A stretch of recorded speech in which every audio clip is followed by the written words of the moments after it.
What's going on, everybody? It's Frito here for your Overwatch. Today, we're going to have a meta discussion about where the game is, as well as where it's going with the next big patch. We've talked recently about individually how these characters are changing, but today we're going to take a step back a bit more into the macro sense of the game, as there's some really interesting themes that we can track Blizzard going down with how they're handling changing heroes. And that's where we're going to start. With the Torbjorn rework, Blizzard is just about done revamping every hero that was a bit too niche into a bit more playable more often, which a lot of players, if you haven't played Overwatch for the past 3 years like we have, and maybe you came in at a specific point in time in its history, you might not actually know the big transformation that a lot of these characters in the playstyle of the game has undertaken. So for example, characters like Junkrat, Hanzo, Torbjorn, Symmetra, Doomfist, etc., had their time in the shadow, I guess, is the best way to say it, where they were simply niche picks, meaning that you had to be a serious specialist at them to get them to work, and depending on which meta we're talking about in the different eras of the game, whether it's dive meta, double sniper, we just left with Overwatch League, you would really struggle to go up against some of the strongest characters in the game. But over time, what Blizzard has done is take these characters and make them a bit more reliable, kind of shaving down their sharp edges, whether it's making Torb a bit more dynamic or making Hanzo more reliable and direct. And observing this trend, we might ask ourselves, what is Blizzard's endgame with doing this? You might say they don't have one, because shifting the strongest heroes based on balancing sort of refreshes the game, and to some degree, whenever you add new heroes to the game, you're going to have to rethink how a bunch of other interactions work, so the constant state of patching I don't think is going away, but I doubt we're going to get some of the overhauling reworks that we've experienced in the past year moving forward, because the defined playstyle of so many characters is getting more and more refined and mainstream, if you will, rather than on the fringes. Now, there's good and bad aspects to that, depending who you are and what your preferences are for the game, and I think that expresses itself into this current meta the best, because I don't know if anyone has officially stated what meta we're in. I mean, we've had names for every other meta that has existed for some time, and I think we're definitely in one with parameters that we can define. But what is it? Is it a brawl meta headed by Brigitte and triple tank, triple support? Well, that's kind of only in the competitive scene, and I would argue, and I think many other analysts, I've seen Jane tweet this out, 3-3 or GOAT's composition is a crutch that, once you know how to counter it, sort of just falls flat on its face, but it does require you to counter it, so a lot of teams are still going to run it until you reliably beat them at that playstyle. So instead, I look a bit more towards the matchmaking meta, and as well, teams that have countered that playstyle, like Fusion University beating XL2, or all of the wacky comps that we've seen the better teams in the Overwatch World Cup run that aren't 3-3, to be the defining points to be what we deem this meta to be. And finally, I think we've entered what I would confidently call a control meta. Now, the word control gets tossed around in esports in a few different contexts. I think if you're a Hearthstone fan, you understand this probably better than anybody, because even though it's a card game, there is quite an interesting meta trend that's happened with Hearthstone, where back in the day, you could just run very aggressive, simplistic decks to overrun your opponent without a lot of thought and strategy. Maybe we might call this the dive meta in the Overwatch equivalent, although of course there was a lot of mechanical skill in that playstyle, but we'll put that to the side for now. Whereas now in Hearthstone, because so many things have been added to the game, so many complexities and combos and big late game cards, that the game has shifted over into a very controlling playstyle. Overwatch, in the same way, has so many things in it that either sustain, have big impact, boops, abilities in general are better than they've ever been before. And part of that is a byproduct of all of the heroes' kits being slowly upgraded time and time again to be more and more mainstream, to work a higher percentage of the time. As well, with so many of the characters being very stable picks and either difficult to kill or having a lot of escapes or healing being really strong, in order to get any progress in a team fight, you really need big key abilities to land to outplay your opponent. The biggest one that I think defines the entire meta right now is anti-nade, because it can feel difficult to kill anything without it. With Brigitte rally on everything, and Doomfist gaining his own shields, Sombra has permanent invis, so you can't really touch her. There's so many things in the game that you can't directly go at mechanically, and you have to outplay with the cooldown strategy of the game, which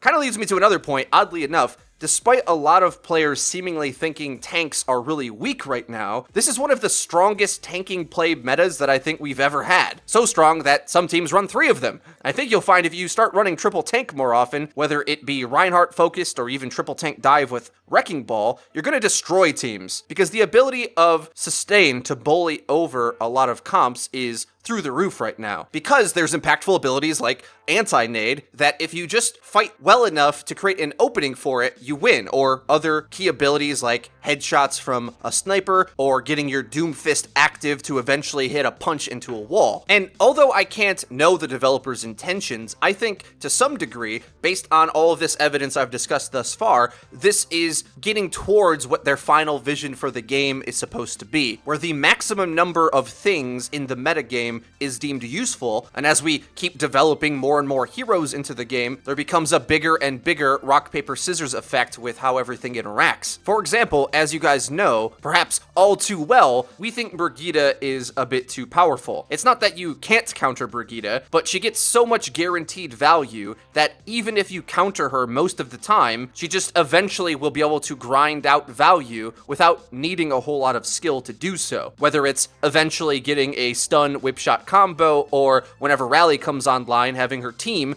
effectively be unkillable against a lot of things. This is what I mean when I say we're developing a control meta, and it's almost MOBA-esque in that way, where the shooter elements of it are a bit in the back seat, and the abilities and finding ways to land them or set them up, especially with combos or creating angles for them, are more key than the ability to click heads by the majority of the team. Most players right now can find success in the current state of the game without needing really great mechanics. But it seems Blizzard is aware of the strength and reliability of Brigitte, which is why we're getting the new Torbjorn, which finally adds an ability to the game that's effective against armor. It's something we've been asking for quite some time, indicating to me that they really take this rock, paper, scissors, keep everything viable to some degree in the back of their minds. Because we've taken Torb, who almost entirely was a all in on the defense, getting Molten Core turret up character, into now somebody who is this fluid damage dealer with an ultimate that has the potential to change the entire meta of the higher tier competition that plays Goats Comp 3-3 to flip on its head. Like, if new Torbjorn goes into BlizzCon, I think we simply will not see 3-3 at all, because you already could counter it, in my opinion. The better teams already would have countered it, but it's going to be even harsher when that Molten Core liquid hot magma is all over the ground and they start to split crossfires around the comp in order to just burn it down. I mean, I pity the first team who attempts to run a 3-3 brawl team comp up against that, because it's going to look tragic, I think. And even more so, we can see this in a character like Farah, who we've gone at lengths to describe the state of her rework, that it's a nerf to worse players, but I think something that a lot of people are going to be surprised by is how much it's a buff to good Farah players. Because especially against things that are a bit more stationary on the ground, whether it's Brigitte or even characters that are supposed to counter her like McCree and Soldier, she very easily and reliably can set up 2-tap rockets to direct hit them if she's got the aim to do it. I think this is important because that's another character that you can see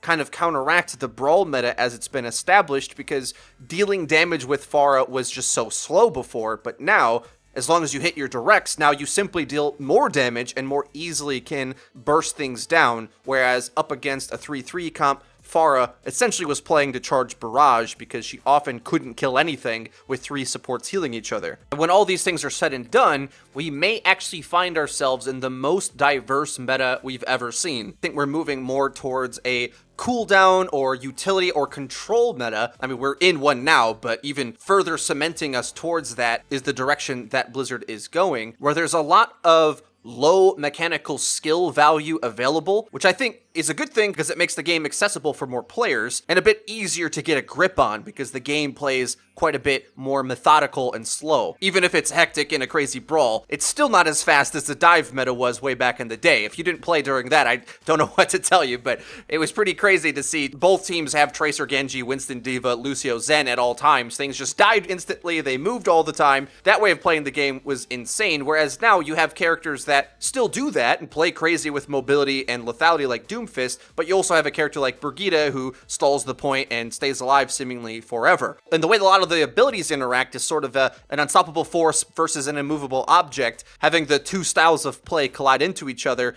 and finding those key abilities that can get you an advantage in order to win a fight. Guys, that's going to be everything for today's meta discussion video. Let me know what you think in the comment section down below. Do you like where Overwatch is going? What would you call the meta that we're in right now? I think control is the best term that I could come up with, but maybe one of you guys have an even better idea. If you liked the video, please be sure to leave it a like. It really does help us out and lets us know that you're enjoying the content. And if you haven't already, please subscribe because we do upload each and every day. So you're going to want to hit the bell icon so that you get notified when our videos go live. Link to the description is our Twitter, where we tweet out news, updates, and dank memes. That's been it for me. I've been Frito for your Overwatch. I'll see you guys next time.